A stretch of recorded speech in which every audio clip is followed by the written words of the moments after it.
సమైక్య రాష్ట్రంలో నేను రాను బిడ్డో సర్కార్ దవాఖానకు అన్న నానుడి ఉండేది. స్వరాష్ట్రంలో కేసీఆర్ సీఎం అయ్యాక వైద్య రంగానికి పెద్దపీట వేశారు. బడ్జెట్లో వైద్య రంగానికి పెద్ద ఎత్తున నిధులు కేటాయించారు. కార్పొరేట్ ఆసుపత్రులను తలదన్నేలా ప్రభుత్వ ఆసుపత్రులను తీర్చిదిద్దారు. దశాబ్ద కాలంలో వైద్య రంగంలో కరీంనగర్ జిల్లాలో వచ్చిన మార్పులపై డిఎంహెచ్ఓ డాక్టర్ లలితతో మా ప్రతినిధి వేణుగోపాలరావు ఫేస్ టు ఫేస్. వచ్చిన తర్వాత వైద్య ఆరోగ్య శాఖ అంటే దీనిపై సీఎం కేసీఆర్ ప్రత్యేక దృష్టి సారించారని చెప్పాలి. దానికి అనుగుణంగా చూసుకుంటే తెలంగాణ రాష్ట్రమే ఏకైక లక్ష్యంగా పోరాటం చేసిన తర్వాత సీఎం కేసీఆర్ అంటే ముఖ్యంగా తెలంగాణ రాష్ట్రాన్ని వైద్య పరంగా చూసుకున్నా ఇటు విద్య పరంగా చూసుకున్నా కూడా అంటే దేశంలోనే నెంబర్ 1 స్థానానికి తీసుకెళ్లాలనే ఒక లక్ష్యం మనకు స్పష్టంగా ప్రతి చోట కనిపిస్తుంది. అంటే అప్పటికి ఇప్పటికీ సమైక్య రాష్ట్రంలో వైద్య శాఖ ఏ విధంగా ఉండేది, తెలంగాణ రాష్ట్రం వచ్చిన తర్వాత ఎటువంటి పరిస్థితులు ఉన్నాయి, ప్రస్తుతం మనకు కరీంనగర్ డిఎంహెచ్ఓ గారు ఉన్నారు, వారితో మాట్లాడించి అంటే వైద్య ఆరోగ్య శాఖ దినోత్సవం నేపథ్యంలో ప్రస్తుతం ఈరోజు ఏ కార్యక్రమాలు చేయబోతున్నారు, అప్పటికి ఇప్పటికున్న మార్పులంటే తెలుసుకునే ప్రయత్నం చేద్దాం. మేడం చెప్పండి. అంటే ముఖ్యంగా చూసుకుంటే సమైక్య రాష్ట్రంలో ఒకప్పుడు మాతా శిశువుకు సంబంధించినటువంటి కావచ్చు, డెలివరీ సంబంధించి కూడా అంటే పురిట్లోనే చనిపోయినటువంటి పరిస్థితులు ఉండేది. కానీ నేడు ఒకప్పుడు నేను రాను బిడ్డో సర్కారు దవాఖానే పరిస్థితి ఉండేది. కానీ ఈనాడు ఎక్కడ చూసినా కానీ ప్రభుత్వ హాస్పిటల్లో పెద్ద ఎత్తున పేషెంట్ వస్తున్నటువంటి పరిస్థితి మనకు అంటే కారణం ఏంటి అసలు? అందరికీ నమస్కారం అండి. ముందుగా కరీంనగర్ జిల్లా ప్రజలందరికీ కూడా మా వైద్య ఆరోగ్య దినోత్సవ శుభాకాంక్షలు అండి. మన హానరబుల్ హెల్త్ మినిస్టర్ గారు ఆరోగ్య తెలంగాణ దిశగా మనము చూస్తున్నాం. ఇప్పుడు మనము మన కరీంనగర్ దాంట్లో మనకు ఇప్పుడు కరీంనగర్ జిల్లాలో ఎంసీహెచ్ ఉంది, మెటర్నల్ చైల్డ్ హెల్త్ మన ఎంసీహెచ్ హాస్పిటల్ ఉంది, ఒకటి ఏరియా హాస్పిటల్ హుజురాబాద్ ఉంది. మాకు అవి ట్యాగ్డ్ ఫెసిలిటీస్.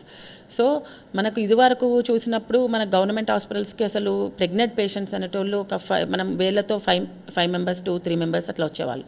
సో ఈరోజు ఓపీ చూస్తే ఎంసీహెచ్లో పర్ డే ఓపీ వాళ్ళు 200 to 250 మెంబర్స్ ఓపీ చూస్తారు. సో దాని పరంగా ఏంటంటే అక్కడ వైద్య సేవలు అనేటి గైనకాలజిస్టులు కానీ చూడడం కానీ ఎంట్రీ ఎంసీహెచ్ నుండి కూడా వాళ్ళను హెల్ప్ డెస్క్ మీరు ఏ జిల్లా నుండి వచ్చారు, ఏ ఊరు నుండి వచ్చారు, మండలం ఏంటి, ఏపీఎస్సి అక్కడ మనం ట్యాగ్ చేసేసుకొని వాళ్ళు ఏ మంత్ ప్రెగ్నెన్సీ అని చూసి దగ్గరుండి కూడా గైనకాలజిస్ట్కి చూపించి వాళ్ళను హై రిస్క్ ప్రెగ్నెన్సీ దాంట్లో హై రిస్క్ వాళ్ళని ఐడెంటిఫై చేసి సీనియర్ డాక్టర్కి హెచ్ఓడికి చూపించడం జరుగుతుందండి. దీనివల్ల వైద్య సేవలు పెరుగుతున్నాయి. ముఖ్యంగా సాధారణ ప్రసవాల కోసం ఎటువంటి చర్యలు తీసుకుంటున్నారు మీరు? మెయిన్గా సాధారణ ప్రసవాల కొరకు మనము చూస్తే మాత్రం ఇప్పుడు మనకు ఇక్కడ కరీంనగర్ జిల్లాలో కరీంనగర్ ఎంసీహెచ్ ఒకటి, area hospital Huzurabad midwifery training అనేది ఉందండి, మిడ్వైఫరీ సిస్టర్స్. సో మన హానరబుల్ హెల్త్ మినిస్టర్ గారు హరీష్ రావు గారు మనకు ఎంసీహెచ్కు 9 మెంబర్స్ మిడ్వైఫరీ వాళ్ళు ఇచ్చారు. జిఎన్ఎం వాళ్ళ క్యాడర్ వాళ్ళకి ఫెర్నాండెస్ లాంటి హాస్పిటల్లో ట్రైనింగ్ ఇచ్చారు. సో ట్రైనింగ్ ఇచ్చి మన ఏరియా హాస్పిటల్ హుజురాబాద్లో 4 మెంబర్స్, ఇక్కడ ఎంసీహెచ్లో 9 మెంబర్స్ ఉన్నారు. సో వాళ్ళకి ఏంటంటే వాళ్ళకి ఫ్రమ్ ద బిగినింగ్ ఒక ఫస్ట్ ప్రెగ్నెన్సీ పేషెంట్ వచ్చిందంటే వాళ్ళు 3 మంత్స్ కంప్లీట్ అయ్యి సెకండ్ ట్రైమిస్టర్లో ఏం ఎక్సర్సైజ్ చేయాలి, 7th మంత్ 8th మంత్ ఏం ఎక్సర్సైజ్ చేయాలి, 9th మంత్ పడ్డాక ఏం ఎక్సర్సైజ్ చేయాలి, దానివల్ల వాళ్ళు ట్రైనింగ్ ఇస్తారు. డైలీ ప్రైమరీస్ని ఐడెంటిఫై చేసి డైలీ ఒక హాఫ్ అన్ అవర్ 1 అవర్ వాళ్ళు ట్రైనింగ్ ఇస్తున్నారు. దానివల్ల సాధారణ ప్రసవాలు నార్మల్ డెలివరీస్ అనేది మనకు పెరిగింది.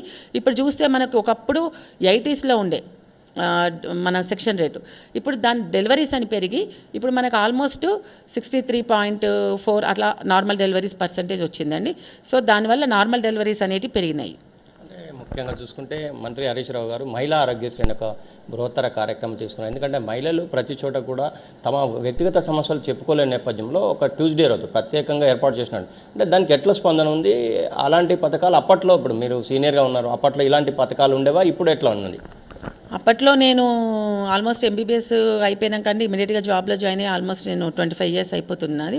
సో అప్పుడు ఇవన్నీ ఏం లేవు, మామూలు అసలు పిఎస్సీస్ కూడా కూర్చోడానికి కూడా పిఎస్సీస్ లేకపోతుండే.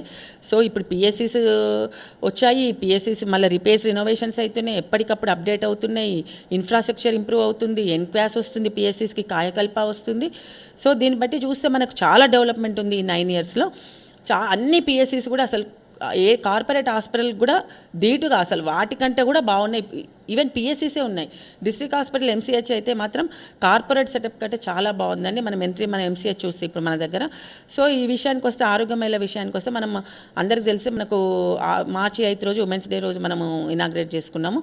సో దీంట్లో ఏంటంటే ఇప్పుడు ఆడవాళ్ళు కొంతమంది జాబ్ చేస్తూ ఉంటారు, జాబ్ చేసే బిజీలో కొన్ని మర్చిపోతూ ఉంటారు వాళ్ళ హెల్త్ చెకప్కి, కొంతమంది హౌస్ వైఫ్స్ ఉన్నా కూడా మర్చిపోతూ ఉంటారు.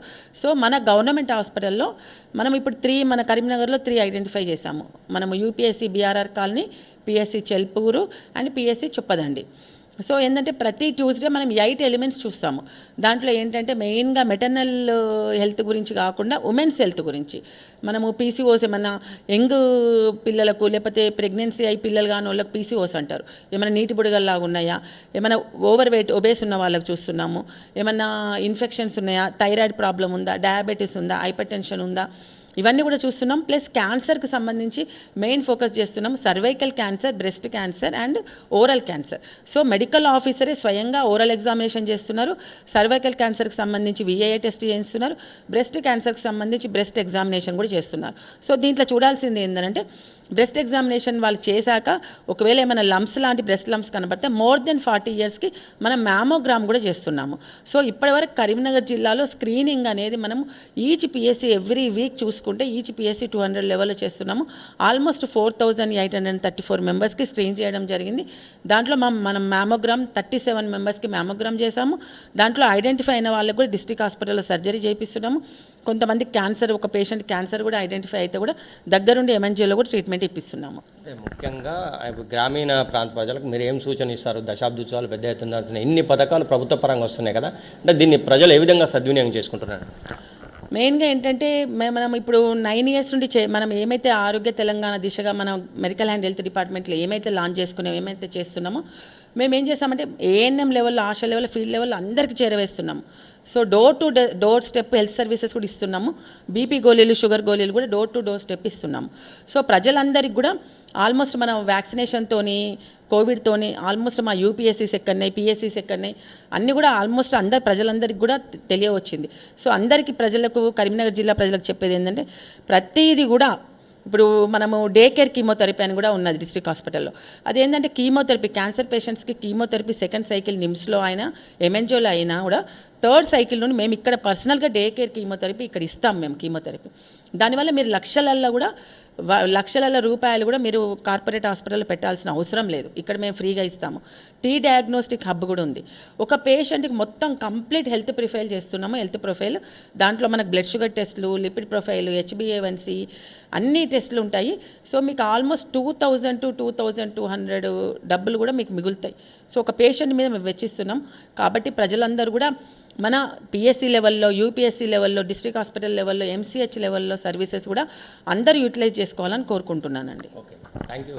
ఇది మొత్తం మీద DMHO గారు చెప్తున్నటువంటి దశాబ్ది ఉత్సవాల్లో భాగంగా మహిళా దినోత్సవం పెద్ద ఎత్తున జరుగుతున్నప్పుడు వైద్య ఆరోగ్య శాఖకు సంబంధించినటువంటి ఈ దినోత్సవం నేపథ్యం ఒకటైతే ముఖ్యంగా ప్రతి మహిళలు కూడా గ్రామీణ ప్రాంతం కావచ్చు, పట్టణ ప్రాంతం కావచ్చు, ప్రతి ఒక్కరు కూడా అంటే ప్రతి చిన్న సమస్యను కూడా దూరదృష్టితో ఆలోచించి హాస్పిటల్కి రావాలి. అది ఎంత పెద్ద ప్రాబ్లం అయినా కూడా మేము దానికి ట్రీట్మెంట్ ఇచ్చేందుకు సిద్ధంగా ఉన్నాం ఒకటైతే, మరోవైపు KCR కిట్ కావచ్చు, కంటి వెలుగు కావచ్చు, ఇలాంటి ఆరోగ్య మహిళా కార్యక్రమాలు పెద్ద ఎత్తున ప్రభుత్వ పరంగా జరుగుతున్నాయి. కార్పొరేట్ స్థాయిని తలదనే విధంగా ప్రభుత్వ హాస్పిటల్ ఈరోజు ఉన్నాయి కనుక ఎవరు కూడా బాధపడాల్సిన అవసరం లేదు. ప్రతి ఒక్కరు కూడా ట్రీట్మెంట్ ఇచ్చేందుకు మా దగ్గర అన్ని సౌకర్యాలు ఉన్నాయని చెప్పి DMHO గారు చెప్తున్న పరిస్థితి మనకు స్పష్టంగా కనిపిస్తుంది. కెమెరా పర్సన్ సుధాకర్తో వేణుగోపాలరావు, T News, కరీంనగర్.